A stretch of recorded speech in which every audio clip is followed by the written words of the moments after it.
Hello, everybody. We are going to learn how to play the Queen's Gambit, a very popular opening, if not the most popular way for white to play. So, Queen's Gambit is d4, d5, and c4. So, we are basically giving up the c pawn or fake giving it. I say fake because even if black takes it, white is the one with the advantages, and white would get back the pawn without any problems, right? So, for example, if black tries to hold on by playing b5, then we just attack the pawn. We undermine that pawn. If he takes, you can take with the queen and then get back one more pawn. You'll be a pawn up. And if he plays a6, then we win the rook. I mean, if he takes back, he can't take back because of the pin. If he takes back, you win the rook. And we are anyway going to get back the pawn, so it will be a pawn up. And what happens if he plays c6? So when he plays c6, it looks like he's defending the pawn properly. So in order to make c6 unavailable, after pawn takes, we can just play e3. So you might wonder what is the difference? How is e3 related to c6? Let me show you. So now he defends the pawn, let's say. We play a4. And if he plays c6, we take. And when he takes back, we win a piece with queen f3. Almost winning a rook, but he can give up the knight instead. Queen takes and we are up a piece. So we win. So let's go back, which basically means this is not exactly a gambit. It looks like a gambit. It looks like you're giving up the pawn, but he can't take it and hold it. He can take it, but we will get it back in the next move or in a few moves. Right? He can't hold that extra pawn. So that is why after the Queen's Gambit, black has three main options. The first one is decline the gambit. Queen's Gambit decline, QGD, right? So in Queen's Gambit decline, black is basically holding d5, holding the sender. So now how does the game usually continue? Knight c3, knight f3, e3. Yeah, that's what white would do. What would black do? Knight f6, bishop e7, castle, knight d7, c6. So in all queen's pawn openings, it's very important not to put the knight in front of the pawn. You want the pawn to be able to move forward, and the knight will be inactive here on c6.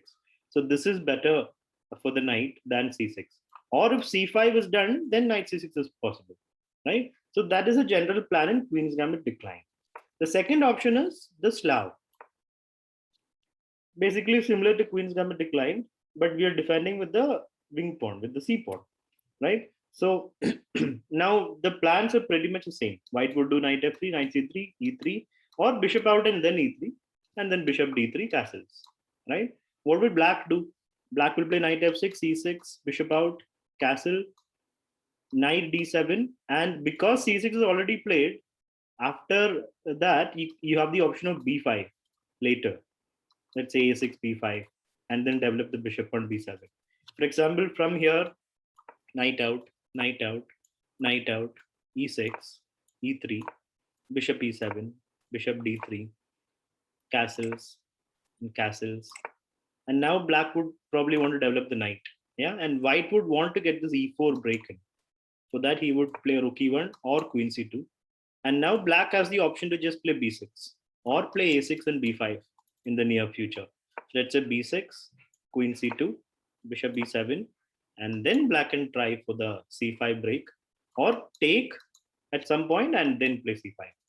So those are the plans in Slav defense, where black plays c6. The third option is Queen's Gambit accepted, QGA. So here white would play e3, not e4, because then black will hold on to the pawn. We play e3, and what black usually does here is just a knight out, e6, and here at some point b6 becomes easier because there is no block in the sender.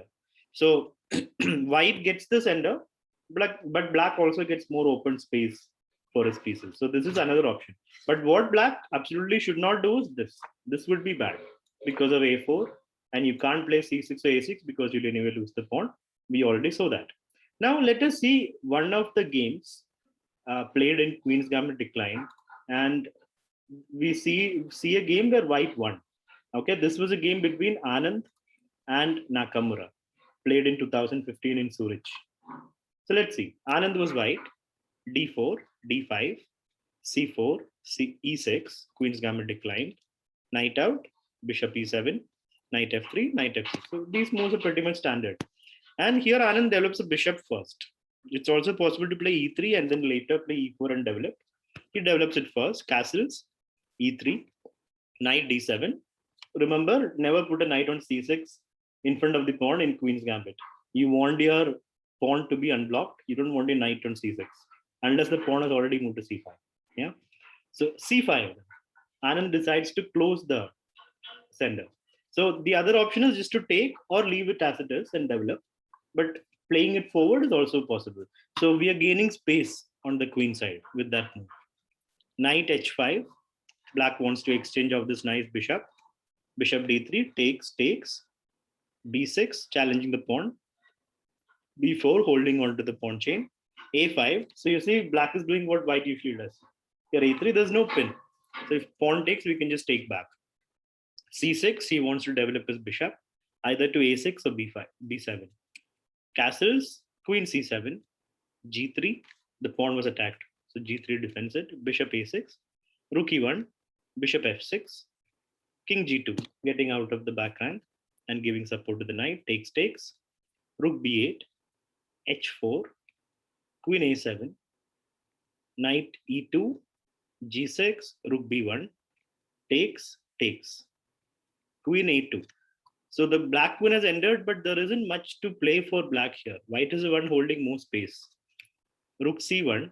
So what white wants is takes and Rook C6. So black takes, pawn takes, and now you can see white is on a good file. A file is taken by black, but black can't do anything there with the A file. If he can get the queen in and then the rook in, that would be great, but he can't do that. So now H5, Knight E5, takes, bishop back, Rook B6. This is a very important move. So once you have the file and you have the option of planting your rook forward, we should always do that. If black takes, then we have a pass pawn and C6 is weak, right? All the pieces would come jumping in. So black, after Rook B6, black played Rook C8, defending the pawn. So it's already a little passive for Nakamura. Anand plays Knight C3. Now he would bring all the pieces to the queen side because this is where he has more space. Queen A7, Rook B1. Rook B7 was coming. He plays Rook B4 first. So with Rook B7, black would have just played Rook C7. Yeah. So first he plays Rook B4.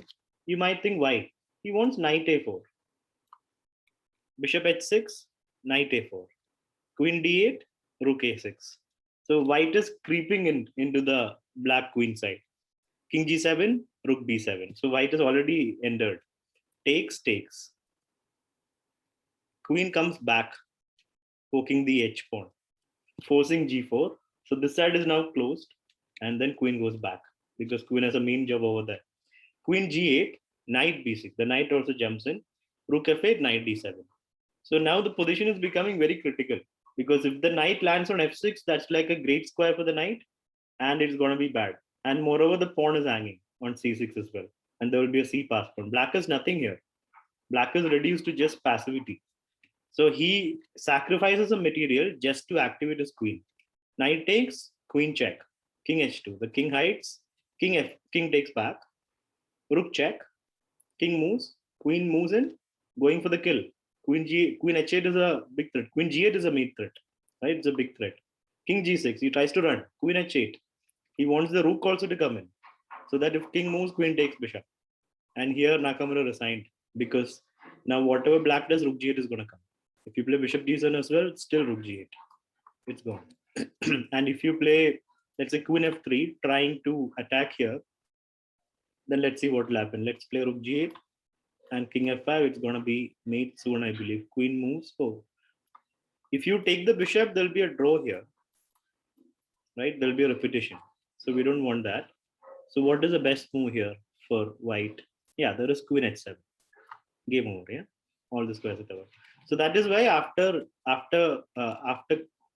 king G7, after queen C8, he just resigned. After king G6, queen H8, Nakamura just resigned, and Anand won that game. So this is how a typical Queen's Gambit game can go like.